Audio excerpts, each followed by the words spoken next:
There's the record button. I'm aware of that. I'm sorry the internet is unstable today. I know that I'm breaking up, and I know that there's going to be some signal obscured today. You never know why that is. That doesn't seem to matter what kind of a connection we have. Okay, here we are. This is session number 52 of Old Testament Survey. It's hard to believe we've gotten through 52 sessions of this.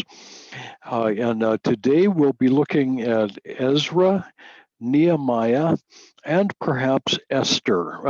I'd like to do all three of them in one shot.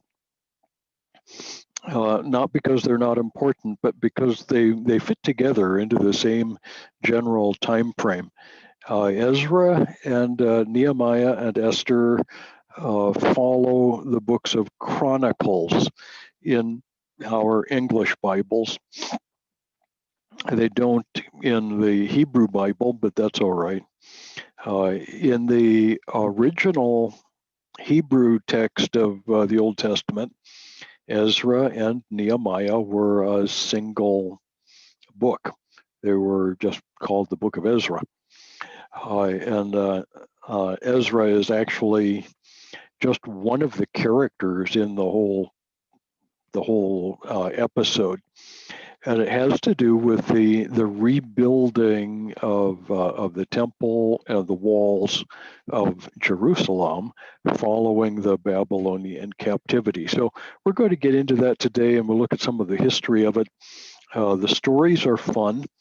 Any church that is going through a building, rebuilding, remodeling affair, where you've got to do a lot of painting and fixing up and whatnot, will enjoy studying these books. There's a lot of practical stuff in it. So let's take a look at the books. I'm going to start a screen share in just the beginnings of this. Whoopsie doozy. Yep, very slow internet. There it is. Okay, I've chosen to use this photograph of Jerusalem as a backdrop today. The shot is taken from the walls of the old city of Jerusalem, looking down toward the Hinnom Valley. And then on the other side of the road there, you see some older buildings. Those are 100 and some odd year old buildings. And you'll see a windmill. It looks like a Dutch windmill up at the foot of the King David Hotel. This big tall hotel is the King David.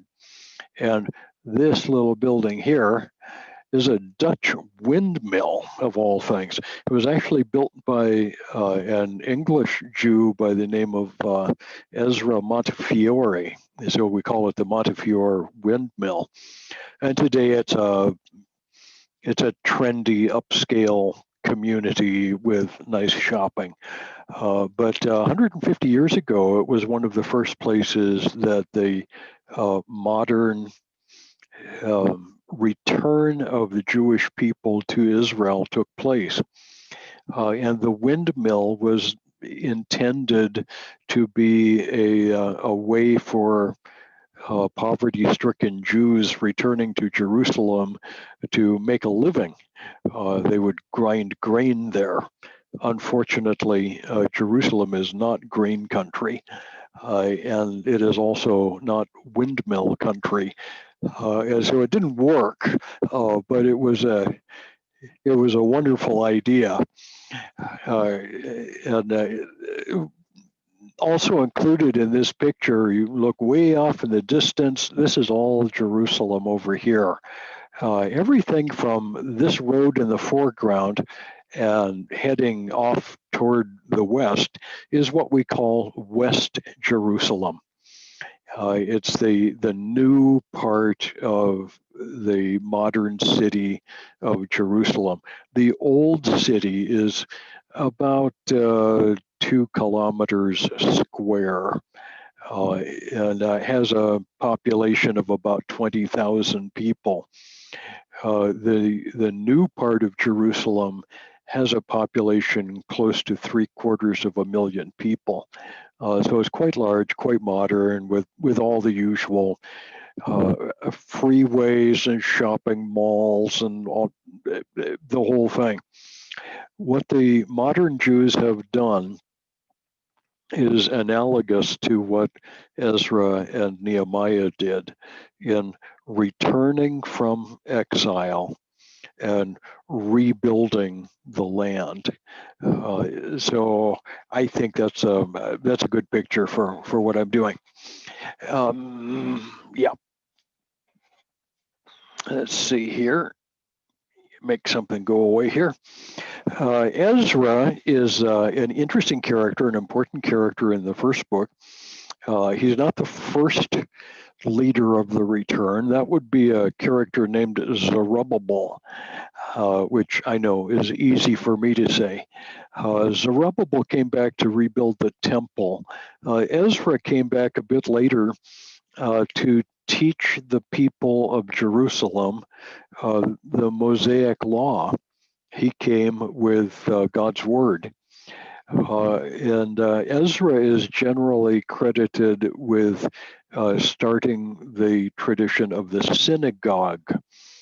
Ezra is also known as Ezra the scribe. And we know that he was a part of the scribal tradition that copied the Old Testament. By the time of the New Testament, these scribes are called Masoretes, and they were a very, very well organized, well disciplined group.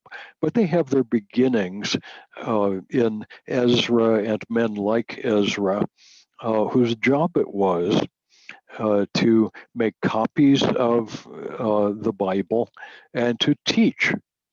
They were the experts in the Bible of their day.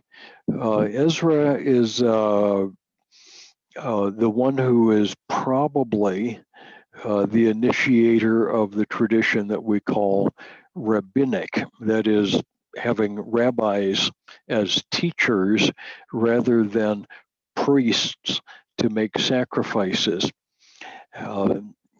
And the synagogue has a rabbi, not a priest.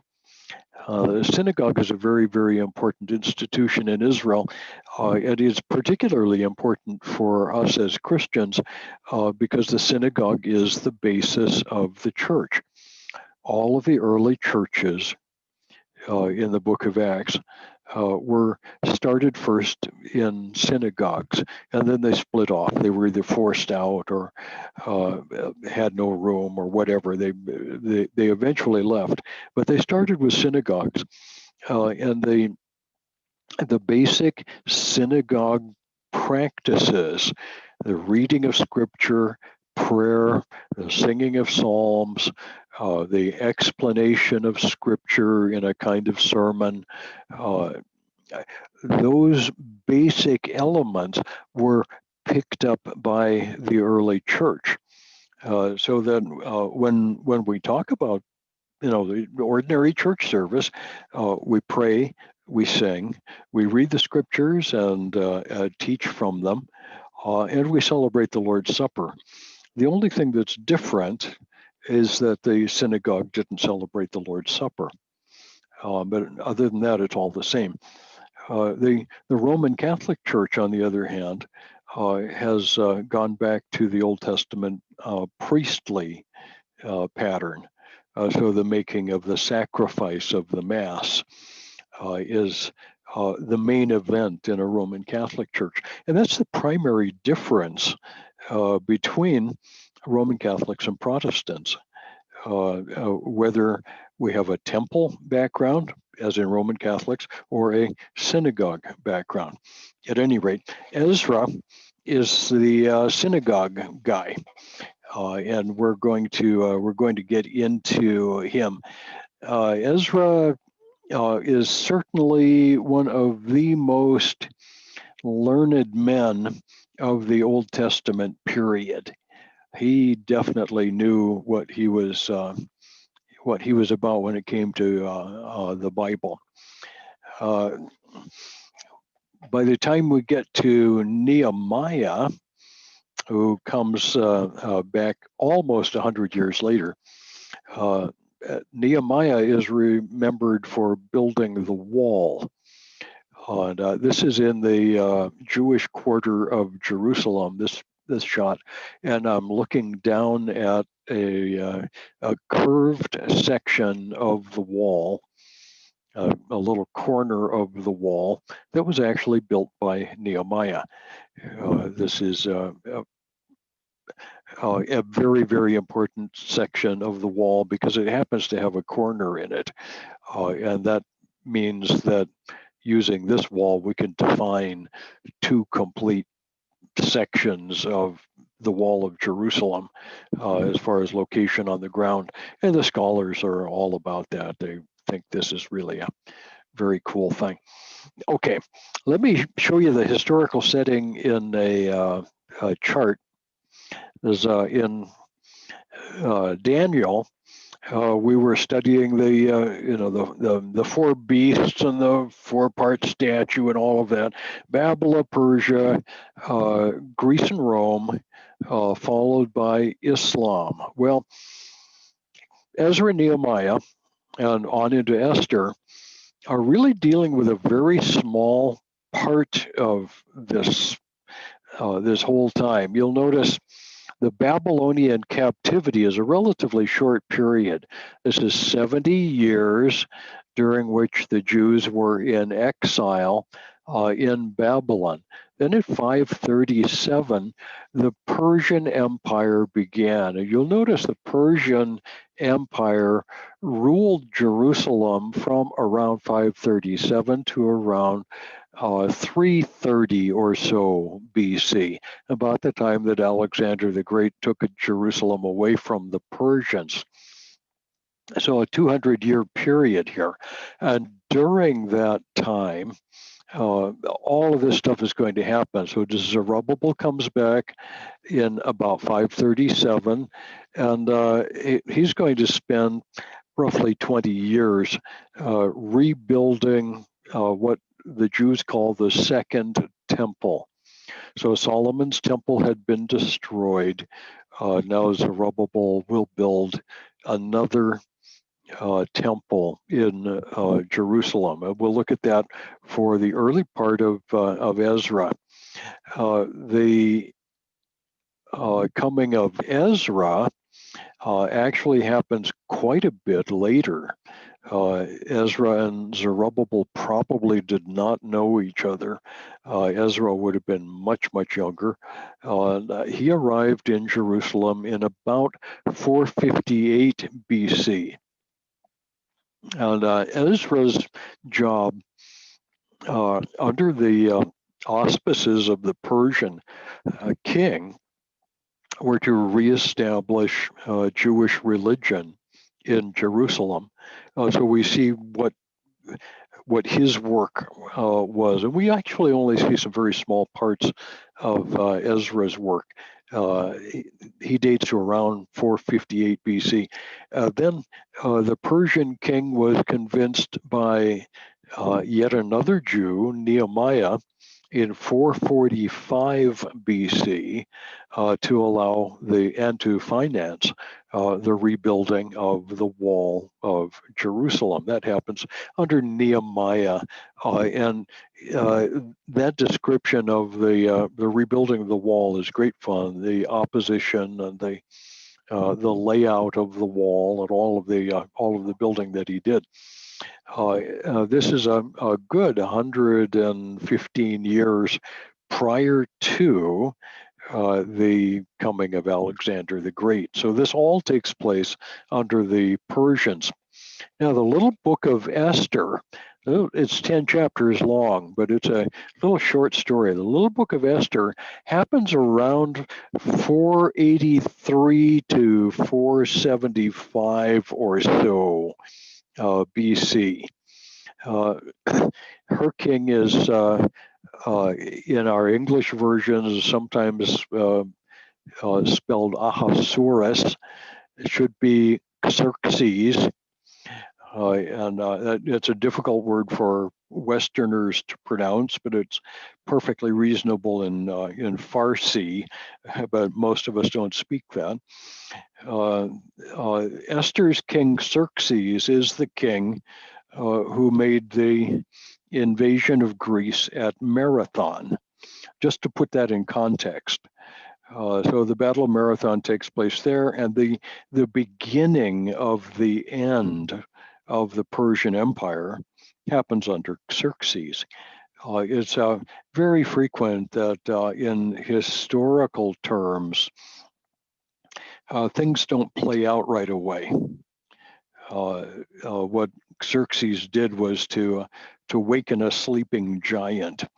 The Greeks, followed by the Romans, would go on to take over the ancient world. And the Persians would be driven into a backwater where they have stayed to the present day.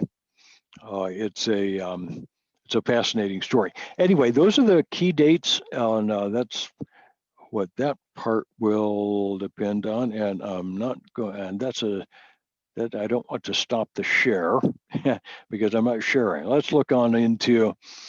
This is a picture of the Damascus Gate in Jerusalem. This particular bit of wall gives you an idea what an ancient wall looks like, but it was not built by Nehemiah. Just for the sake of historical accuracy, this one was not put up by Nehemiah. It was actually put up by a Muslim ruler in the Middle Ages, some 2,000 years after the time of Nehemiah. But it looks very similar. You can see how tall that is. The wall is about 60 feet high. The entrance into the gate is over a bridge. That is to make the gate somewhat inaccessible. There's a moat around this wall. It's a very nice wall, and the structure of the gate makes it pretty standard, and not a whole lot changed in really many centuries before this wall was built. So, what's the purpose of the books of Ezra and Nehemiah? Is to continue the history of Israel where the books of the Kings left off. We have skipped the books of the Chronicles because they essentially provide a parallel story. At the level that we're studying, the Chronicles are merely a parallel to the primary history. And the Ezra and Nehemiah rounds out the primary history of Israel and takes us down to the end of the Old Testament historical period and the beginning of roughly 400 years of silence prior to the coming of Christ. It's a very interesting time biblically. There are no prophets. After Ezra and Nehemiah and Haggai and Zephaniah and Zechariah, we get this last few of the minor prophets telling their stories. Malachi is the last to speak. And then God is silent for roughly 400 years until the time of Christ. The theme of the books of Ezra and Nehemiah appears to be God's faithfulness in fulfilling his promises. So God always does what he has promised to do. And an important part of that promise keeping is that God always fulfills his promises literally. He promised a return to Jerusalem. Well, lo and behold, here we are, Jerusalem. The book of Isaiah promises in the latter days the mountain of the house of our God will be the most important mountain in the world, and all the nations will stream up to Jerusalem. Well, here's Jerusalem. There is no temple in Jerusalem yet, but I suspect there will be, because God always keeps his promises. It's one of those things that that God is particularly good at. And you'll notice that I've picked up on that particular theme many times, particularly with the prophets, because that's so important. Okay, let's take a look at Ezra. Ezra is the first of the books, and Ezra really starts with Zerubbabel. You've got 6 chapters of Zerubbabel, and then 4 chapters of Ezra, and the return from Babylon under Zerubbabel happens in the first year of Cyrus, king of Persia. And the word of the Lord by the mouth of Jeremiah might be fulfilled. There it is again, just what Daniel was praying. Daniel's prayer that leads to the 70 weeks prophecy was the prayer that God might fulfill his promises through Jeremiah, 70 years of exile. And so the Lord stirred up the spirit of Cyrus, king of Persia, so that he made a proclamation throughout all his kingdoms and put it in writing. And so we've got this first proclamation that is noted in the Bible that dates to Cyrus the First, and he ordered a return of the Jewish people back to their ancestral homeland. Now, this is I find it all fascinating that the Persian king's decision to send the Jews back to Jerusalem actually served the Persian king's purposes. He wasn't being tricked. He wasn't being forced to do something unnatural that he didn't believe was the right thing to do. The return of the people to Jerusalem fit the imperial model that Cyrus had. Nebuchadnezzar believed in a melting pot model of empire. All of the different ethnic groups would learn the same language, share the same religion, have the same governmental stuff, and have all the same traditions, and everybody would be happy. And it didn't work. You'll notice that the melting pot only lasted for about 70 years. There are a variety of reasons for that, none of which are very important or very practical for us today. The Babylonian experiment was a real experiment at building a multinational empire, and it, over the long haul, didn't hold together very well. Cyrus attempted the Mosaic style of empire. He said, let's join everybody together, but each individual group can have its own religion, its own capital, its own culture, its own backgrounds, its own government locally, as long as everybody pledges allegiance to the whole empire, we're all good. And historically, these have been the 2 ways of building a multinational or multi-ethnic state, for lack of a better word. Not all multinationals are empires. you get groups like the European Union, which is attempting a mosaic of different languages, different cultures, different religions, different backgrounds, but one large organization. Or the United States, which is an organization of 50 independent and theoretically sovereign states into one larger grouping called the United States. And that can work or not. There are other factors, and that's not the argument here.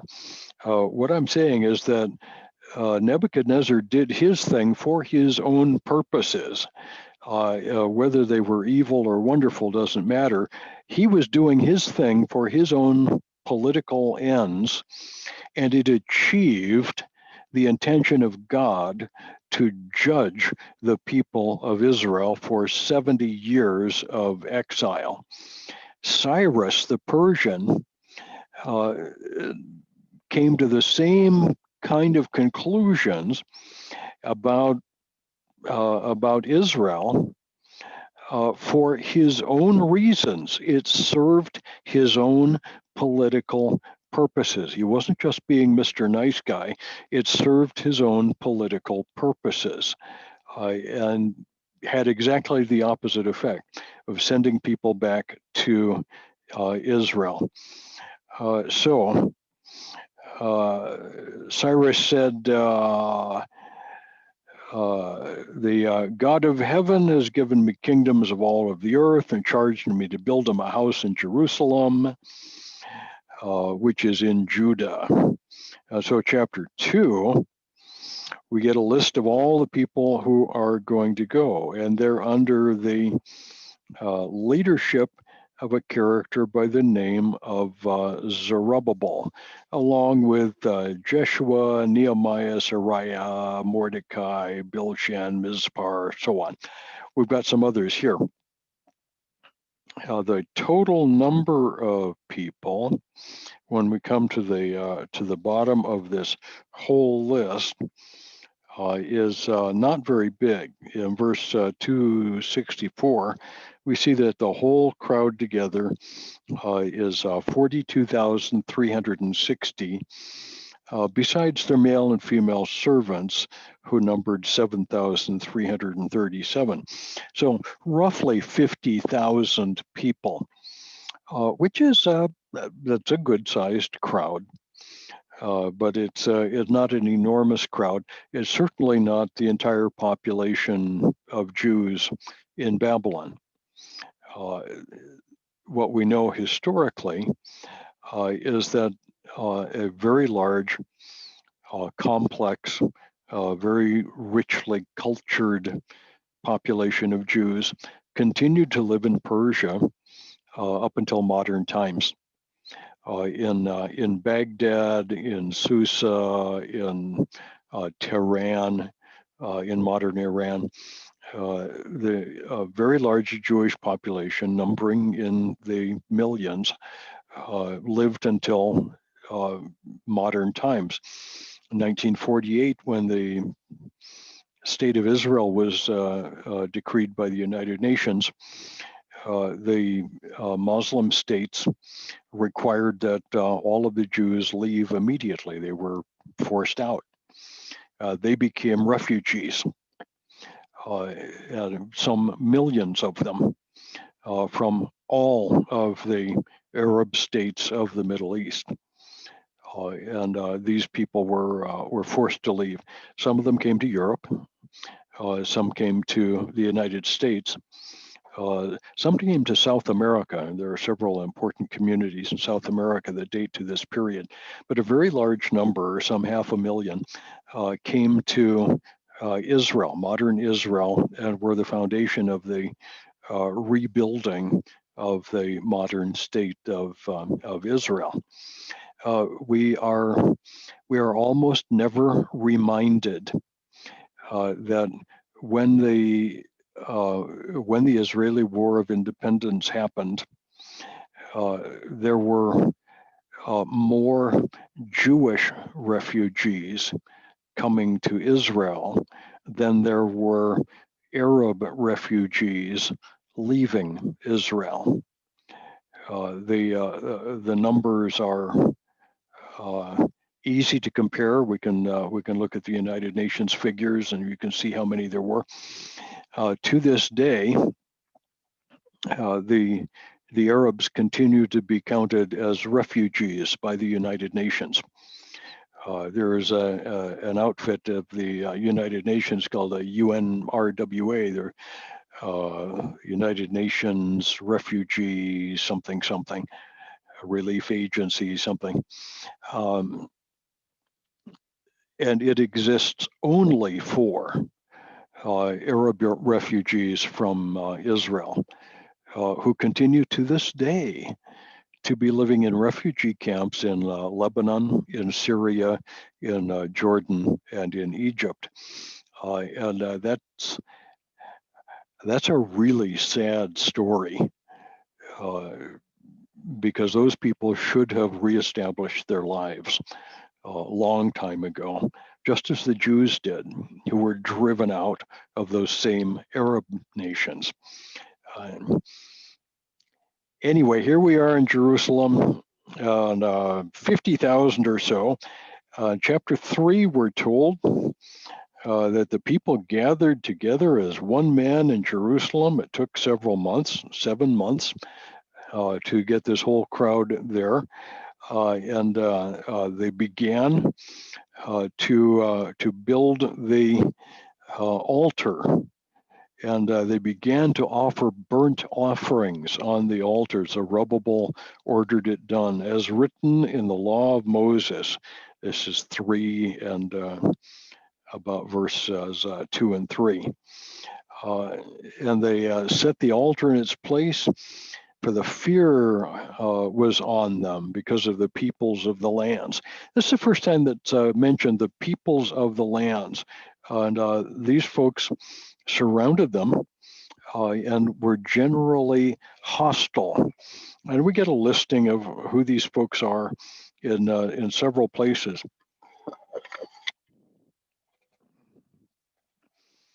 But we're told that they were hostile. But the people offered their burnt offerings, and they kept the Feast of Booths, or tabernacles, where everybody lived in a tent outdoors, up on the roof or outdoors. And they kept the Feast of Booths, and they offered the burnt offerings, and it was a good thing. Then, beginning in the second year after their coming to the house of God in Jerusalem, in the second month, Zerubbabel son of Shealtiel and Jeshua son of Josadak made a beginning together with the rest of their kinsmen on the construction of the temple itself. And so 3:10, the builders laid the foundation, and the priests in their vestments came forward with trumpets, and the Levites with cymbals, and they praised the Lord according to the directions of David, king of Israel.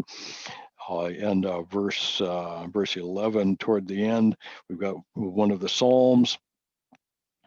And all the people shouted with a great shout when they had praised the Lord, because the foundation of the house of the Lord was laid. But then the first note of discouragement. But many of the priests and Levites and heads of fathers' houses, old men who had seen the first house, wept with a loud voice when they saw the foundation of this house being laid, though many shouted for joy, so that the people could not distinguish the shout of joyful shout from the sound of the people's weeping. The people shouted a great shout, and the sound was heard far away. Okay, so some of the weeping was because this is a much smaller temple, not nearly as impressive. Chapter 4, the adversaries are going to begin causing trouble. And we see the local people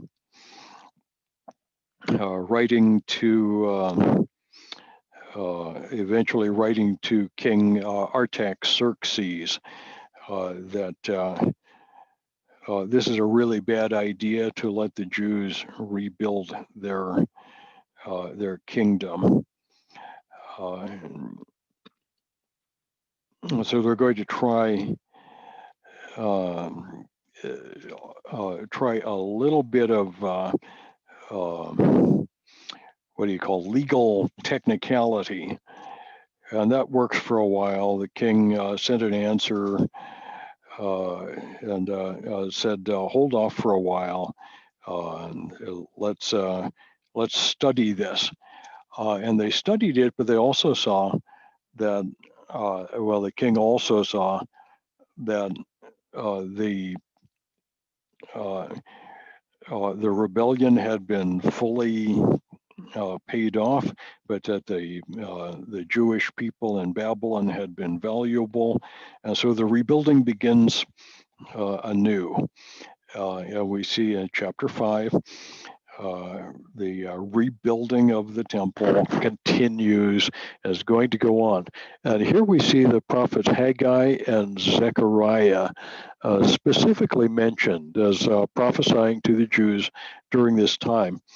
And Zerubbabel kept at the project and kept it going.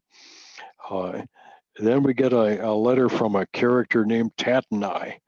Oh, if you do this, they're going to rebuild the wall. They're going to be independent. They're going to be a problem. Nothing but trouble right here in River City. Darius, the king, makes another decree at Ecbatana, a record in the first year of King Cyrus. Cyrus the king issued a decree concerning this, that it be rebuilt. So we're just going to leave it alone, keep it building.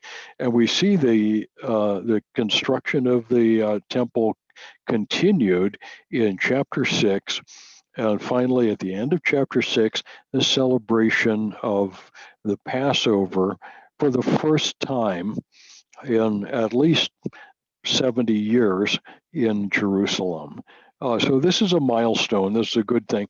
It took a few years. As we mentioned, it took 20 years to build the temple. We're going to discover that the wall in Nehemiah is going to take less time. Chapter 7 leads us up to the story of Ezra. After this, in the reign of Artaxerxes, we know the date is about 70 years later. This is quite a bit later. Is about 458 or so BC. Ezra is sent. Ezra, son of Sariah, son of Azariah, son of Hilkiah, son of this Ezra, verse 6. How would you like a name complete with genealogy that takes up 6 verses? That's a pretty important character. So this Ezra went up from Babylonia. He was a scribe, skilled in the law of Moses that the Lord, the God of Israel, had given.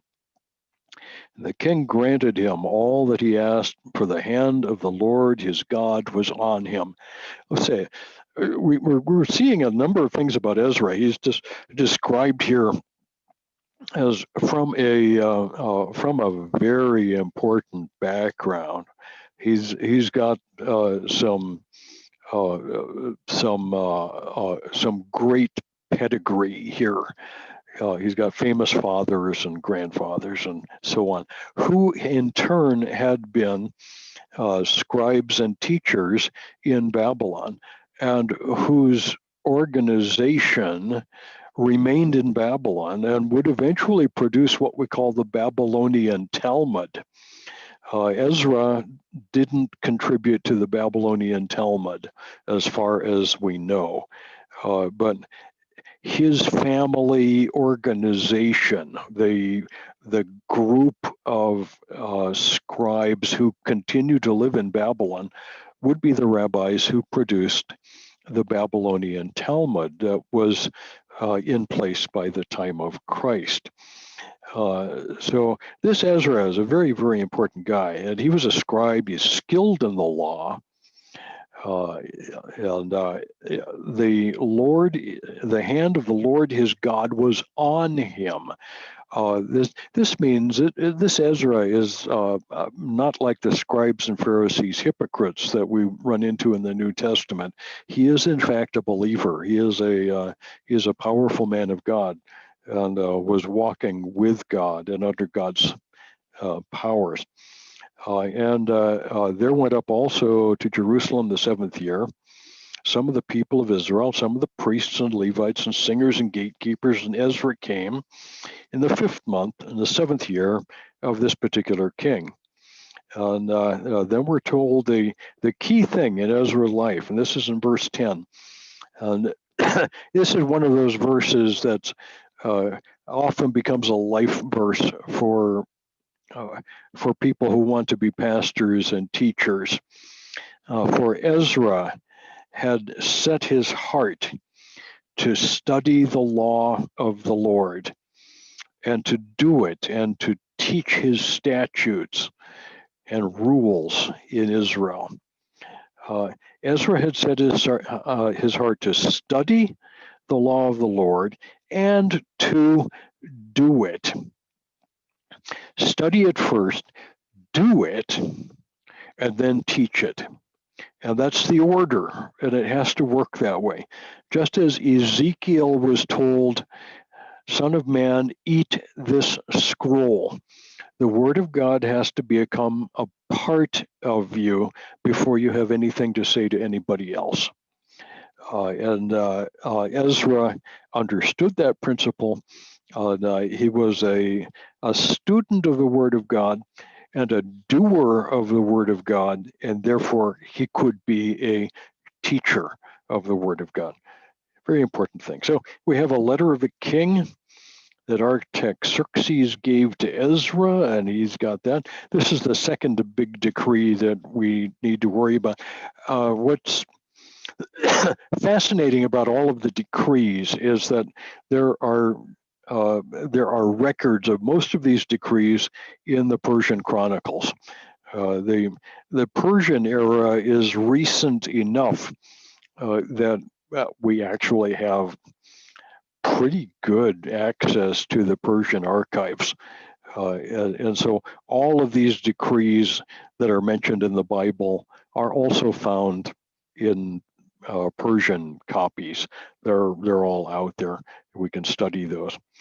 And so Ezra, by the wisdom that was given to him, appointed magistrates and judges. Ezra was not merely going to teach the law in an academic setting. His job was also to reestablish the economy and the political structure of Jerusalem. So the Jewish people were going to have their own individual nation. Now it's under Persian auspices, but it will be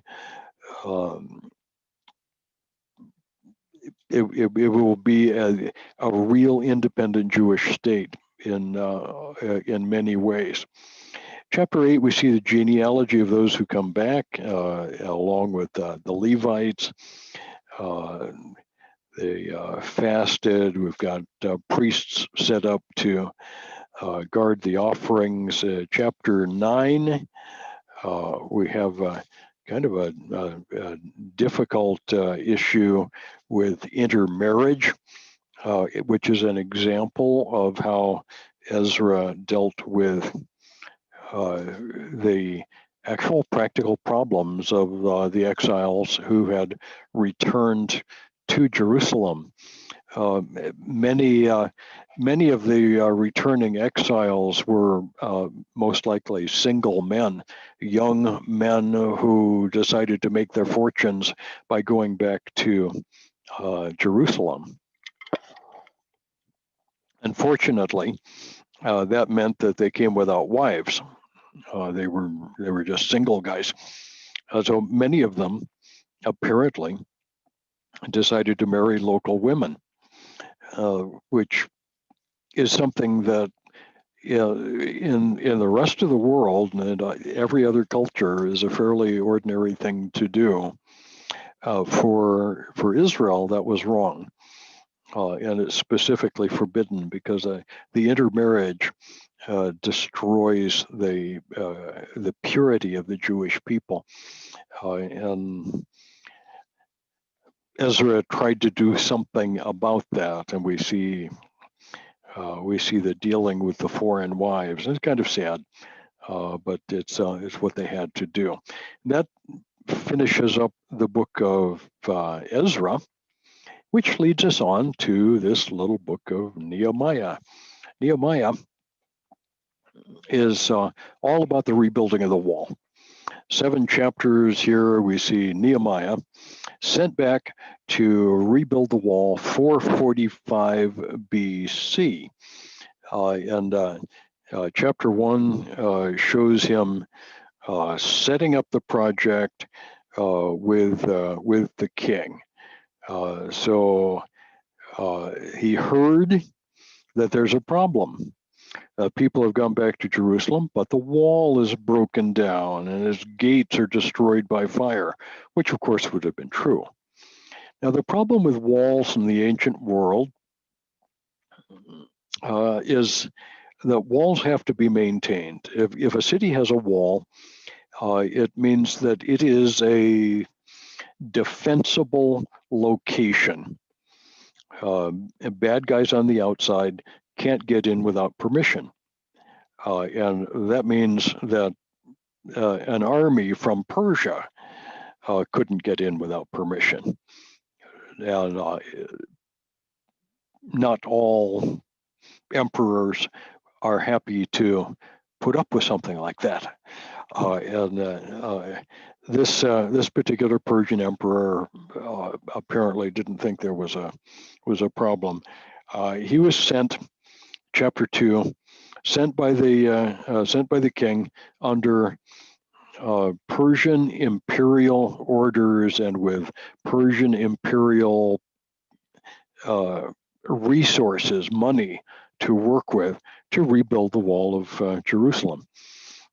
Because the Persian kings intended that the individual groups of the Persian Empire, the various nation groups, have their own independent cities and entities. So Nehemiah came, and in verse 9 of chapter 2, he begins inspecting the walls. And as he inspected the walls, he decided it was time to go right to work. He took a good look. He went at night because he's got some enemies, quite a number of enemies.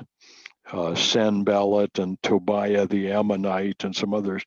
And by the way, this is, as we say, the usual suspects. The people who oppose the rebuilding of the wall are listed for us in 4:7. It's worth taking a quick look at. 4:7, Sanballat and Tobiah, who were Ammonites, and the Arabs and the Ammonites and Ashdodites heard about the repairing of the walls. So Sanballat and Tobiah are the leaders. And the people groups are Arabs, Ammonites, and Ashdodites. Ashdodites would be the remnants of the Philistines. Ammonites would be the people of Jordan. And the Arabs are the Ishmaelite peoples, along with Midianites and Edomites and some other Eastern people groups. These are the same people who in the Old Testament always hated Israel during this intertestamental period. They hate Israel with the hatred of neighbors, as Tacitus says of the Syrians who were a part of the 10th Roman Legion. They continue to hate Israel today. It's the same people groups. And I guess you can say that the more things change, the more they stay the same. The rebuilding of the wall is described in chapter 3. One of the most important principles in the rebuilding of the wall is fascinating in that Nehemiah doesn't randomly assign people to build the wall like you would build an assembly line. He put people to work in sections that would be particularly important to them. So the priests and Levites were set to work building the wall near the Temple Mount. They were building this gate or that gate and this particular bit of wall. And so there's a long list of the people who were assigned to rebuild each individual section of the wall. And it was because it was near their home, near their business, in a spot where an enemy who broke through would get into their stuff right away. So Nehemiah is using a key motivational principle here. If you want people to do an excellent job, see to it that their own self-interest is involved. We should all be selfless and want to work for the greater good. But the reality is, if you've got a choice, you're going to do better work if there's some benefit to yourself. And we all know that. And it's generally a good idea to find jobs for people that they're already interested in and are already excited about doing. Anyway, that's what happens in chapter 3. And Nehemiah, buildy. Chapter 4, opposition to the work. And the opposition is going to come to the point of being potentially violent. So Nehemiah arranges for half of the work crew to stand guard with spears and swords while the other half worked. It would have slowed things down, but it was necessary. And the enemies heard, and they were frustrated, and the work continued, and the work continued, and the work continued. Nehemiah is going to continue to do some important things, and we see the wall is finally finished with the help of God in the end of chapter 6 on the 25th day of the month of Elul in 52 days. Now, the wall is a much, much bigger structure than the temple. I find it fascinating how quickly they were able to put up this wall. Everybody in town must have been working together in order to build it so quickly. Up it went. Then in chapter 7, we see a long list of the returned exiles. And with this particular group, there's only about 42,000 people altogether. Okay, chapter 8, Ezra pops up again, and this is an interesting bit of Ezra, about Ezra, in that he gathered all the people together into the square before the water gate.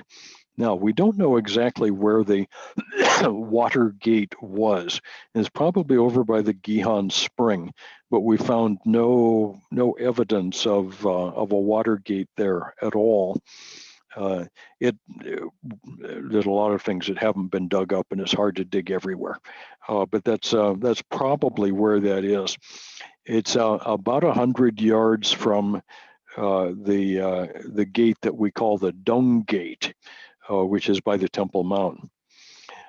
So Ezra the priest brought the law before the assembly, men and women, all who could understand everything that they heard. And he read the law facing the square before the water gate from early in the morning until midday, in the presence of men and women, those who could understand. The ears of all the people were attentive to the book of the law. This is one of the most important things that Ezra did. This is a reading through the entire collection of the book of Moses. And everybody listened. And Ezra sat down while all the people stood up and listened. And then Nehemiah the governor in 8:9, and Ezra the priest and scribe and the Levites said to the people, "This day is holy. Do not mourn or weep." So they weren't allowed to weep or mourn. This is supposed to be a good time because now we've got a wall. Now we've got our city again, and it can go on. The Feast of Tabernacles is expressed again. We see that in chapter 9, the confession of sins, a solemn assembly. There's a list in chapter 10 of the people who sealed the covenant. They made an agreement with one another to support one another and to be obedient to God. And we see the list of the obligations of the covenant there. Chapters 11 and 12 lists of the leaders in Jerusalem and in the villages outside Jerusalem, the leadership amongst the priests and the Levites. The end of chapter 12, we see a dedication of the wall and then a description of the service in the temple. So then the city of Jerusalem and thus the province of Judea beyond the river is setting up its own independent, semi-autonomous space. It's doing its thing. And Nehemiah has effectively reestablished Jerusalem as a more or less independent city. Okay, we have time, I think, to do this little book of Esther. This photograph is one I didn't take. I'm afraid I've never been to Iran. And this is taken in a place called Susa in the Iranian plateau country. And the great big lions and pillars and all of the rest of this is part of the palace that Esther would have experienced. And so the book of Esther is a fascinating thing. This little book takes place following the first group of exiles, probably about 583 or 483, 473 BC, during the reign of Xerxes. And the book demonstrates the sovereign grace of God. The book establishes the beginning of a feast that we don't know much about today as Christians. It's called Purim, and the Feast of Purim is the celebration of deliverance of the people of Israel from their Persian enemies. So, the first point I want to make is that Esther represents the much larger Jewish community that continued to live in Persia, in Babylon and Persia, in Mesopotamia, during the time that the city of Jerusalem was being reestablished back home. Most of the Jewish people didn't come home. They stayed in exile. And literally made new lives in this new land and stayed for thousands of years. So Esther is symbolic of that. So we've got a story here, and the story is going to go on, and it's the story about deliverance by the grace of God. Chapter 1. Oh, King Ahasuerus, and we know this is a particular Xerxes who had just sent off in 490 BC, had just sent off an expedition to conquer the Greeks. Oh, let's get rid of those nasty Greeks. And it didn't work out so well. This is the beginning of a long series of wars, a series of battles that would finally climax with the destruction of the Persian Empire by Alexander 200 years later. So this is a long historic thing, but here we are in the middle of this. Here's Xerxes in the days of Ahasuerus, who reigned from India to Ethiopia over 127 provinces. While he sat on his royal throne in the 3rd year of his reign, he gave a feast for all his officials and servants, and they got drunk. They ate and they drank, and it went on for 180 days. Now, 180 days is a long time to eat and drink, no matter what you're eating and drinking. And when it's very high-priced stuff, I imagine everybody is getting fat and a little sloppy. I can't imagine a party like this. At any rate, as these days were completed for this gigantic feast, all the curtains and hangings and all the stuff, and drinking was according to the edict. There is no compulsion. The king had given orders to all the staff to do as each man desired. Hey, everybody have fun. And Queen Vashti, we're told in verse 9, also gave a feast for the women in the palace that belonged to the king.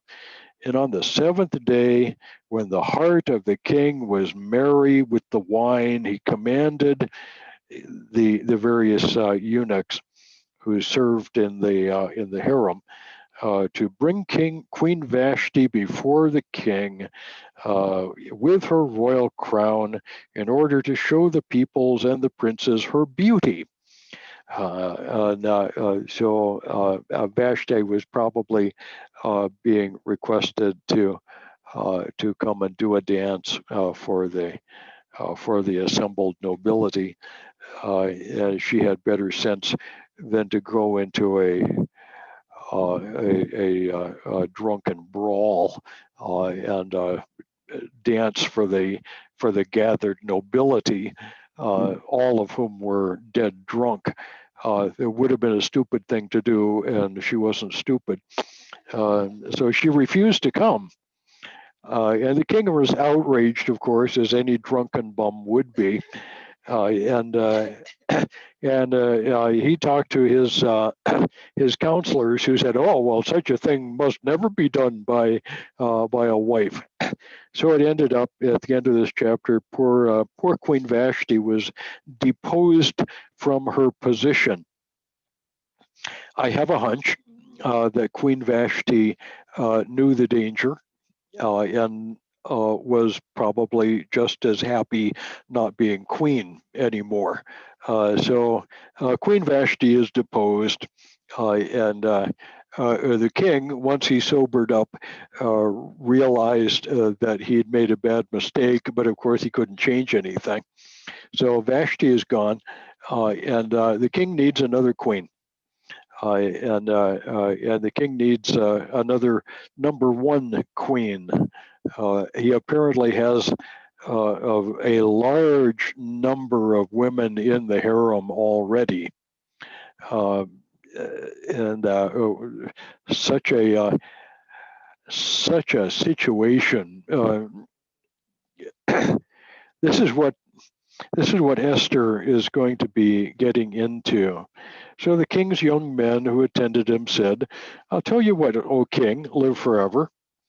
That was a really dumb thing you did, but I'll tell you what you do. You, let the king appoint officers to gather all of the beautiful young virgins to the harem in Susa under the custody of the chief eunuch." Just the culture at the time is, well, certainly not Christian. The king here says, "Oh, well, that sounds like a really good idea. So let's order a a kidnap team to go all throughout the kingdom and gather up all of the pretty young women that we can find, and we'll just gather them all up to the harem, and then the king can take his own choice. He can have whichever ones he likes, or not, up to him. Whatever. And what a terrible thing. Well, Esther was gathered up uh, in this whole mess. We're told in 2:5 there was a Jew in Susa named Mordecai who'd been carried away from Jerusalem amongst the exiles under Nebuchadnezzar. And he was bringing up Hadassah, who is Esther, the daughter of his uncle, for she had neither father nor one mother, and she was beautiful.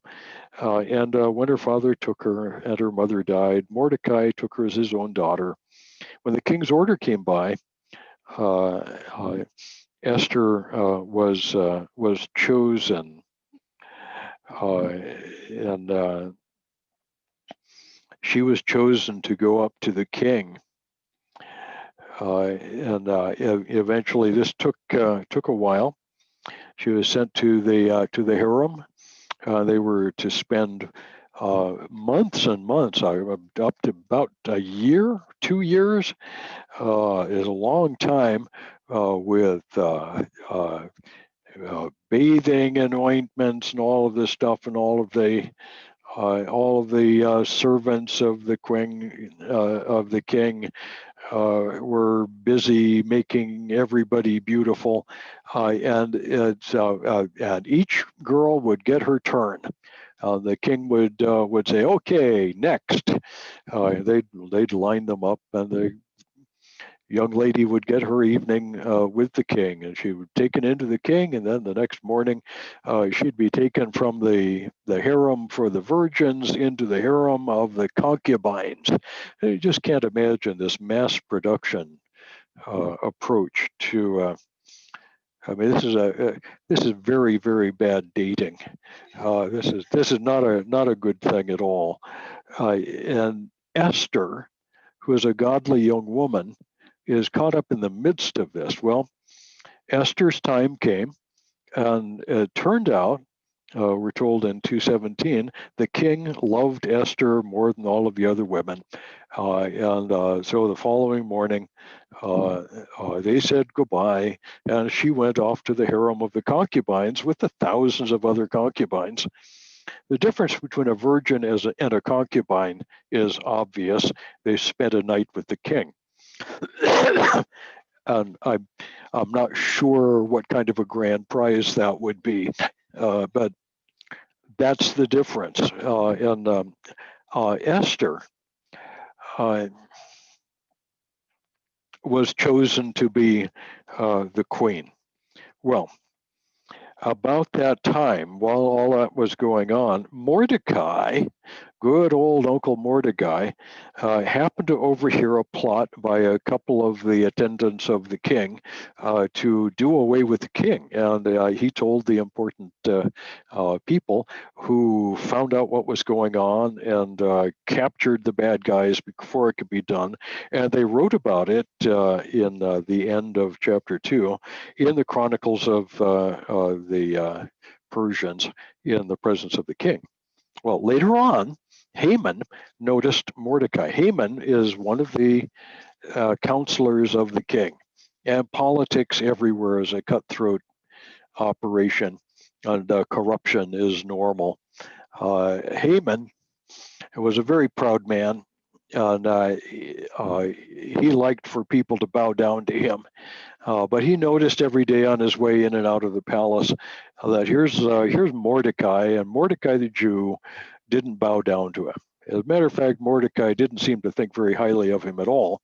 So he decided to talk to the king.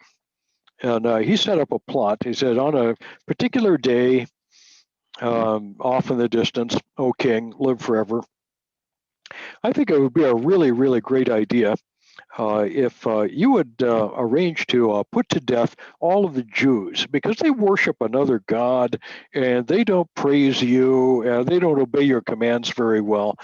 So I think it would be a good idea to order that anybody who finds a Jew should just put him to death.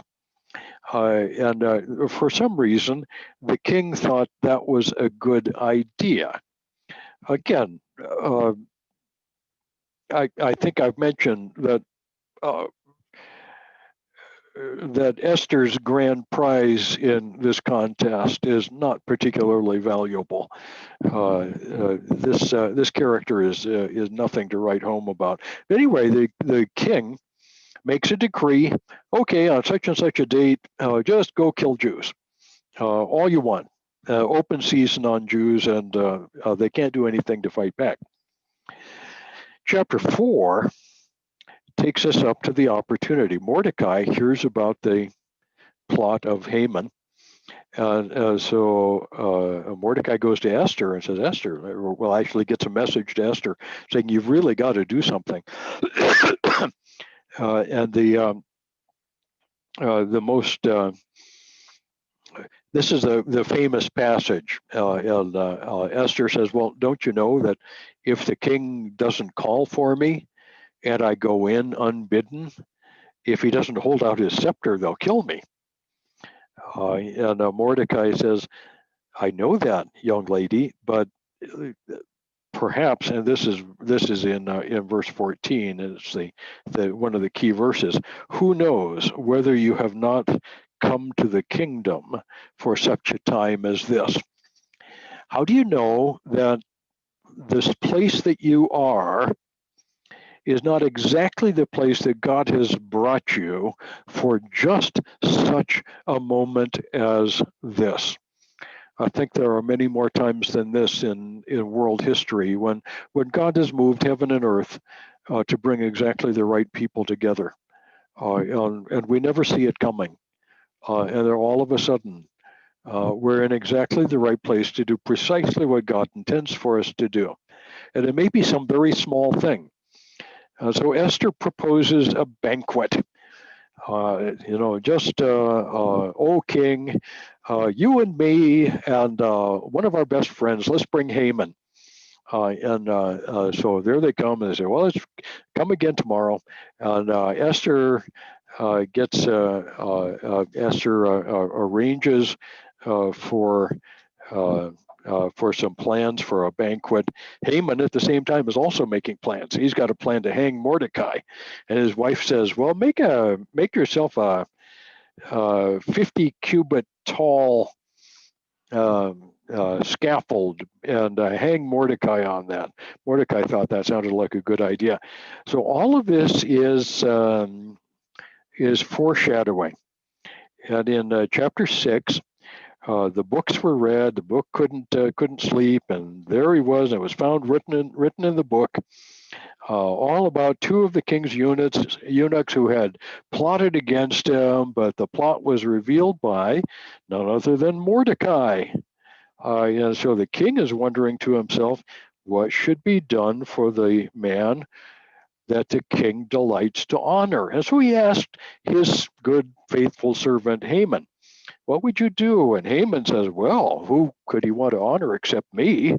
So I said, well, nice robes and horses and chariots and all the right stuff. The king says, well, that's a great idea. We really like that idea. Let's work on that.